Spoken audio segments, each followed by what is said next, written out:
awesome to stand here talking about a win, and I echo Steve's comments. Couldn't be more pleased with the body of work that really the entire season our defense has demonstrated. And I think you look at like opponents, bigger opponents, smaller opponent, but the body of work is what it is, and usually after 4 games you kind of get a pretty good beat on some things. And right now I think we're first in the conference in scoring defense, first in the conference in rush defense, and we're either first or second in overall defense in the conference right now. And that's after playing Colorado and 2 FCS opponents the last couple of weeks, and of course Incarnate Word, who will be in the conference next year. But I really thought our plan was good defensively. We're running to the football. We're very athletic on that side of the football. Even when plays broke out, you'd see 6, 7 hats, white jerseys getting to the ball. And now the thing that we're not doing, like we did in the Colorado game, which teed up our offense, is creating turnovers. We haven't created a defensive turnover in the last 2 games. And with some of the struggles that we're having offensively right now, those would be very beneficial, to our football team. But we tackled much better. I think I stood here maybe last week and we had 24, 25 missed tackles on defense. This week I think we had 13.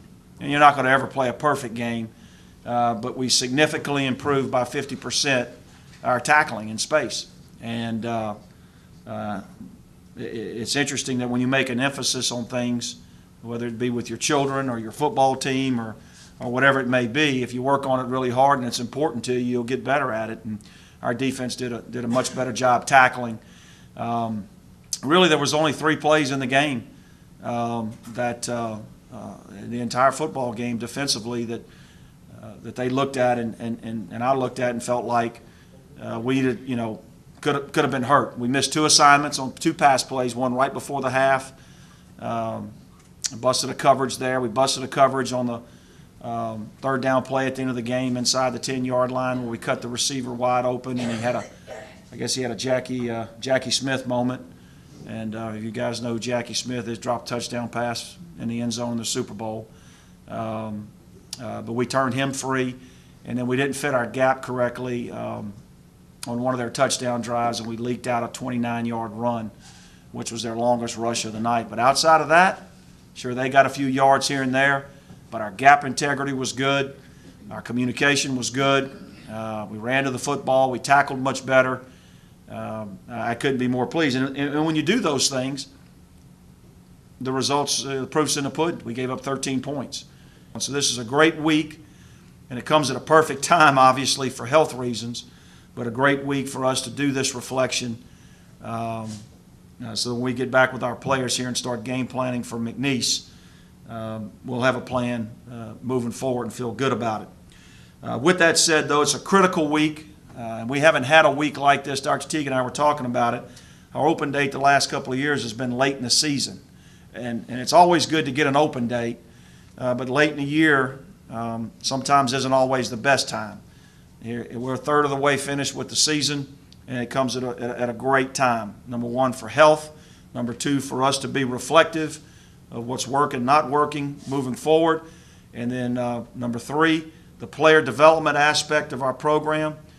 We will take a couple of days this week to work exclusively with our reserve players that are playing a little bit and traveling, as well as our entire redshirt class. And that is tremendously beneficial. It keeps those young men engaged, number 1. They're going to be getting coached by us just like we did in camp. And then we get to see, what improvement they've made since August, since really the last time we've had a chance to work with them. We work with them a little bit in individual periods at the beginning of practice, but, about halfway through practice, they go on to the scout team and they're running cards for, another school.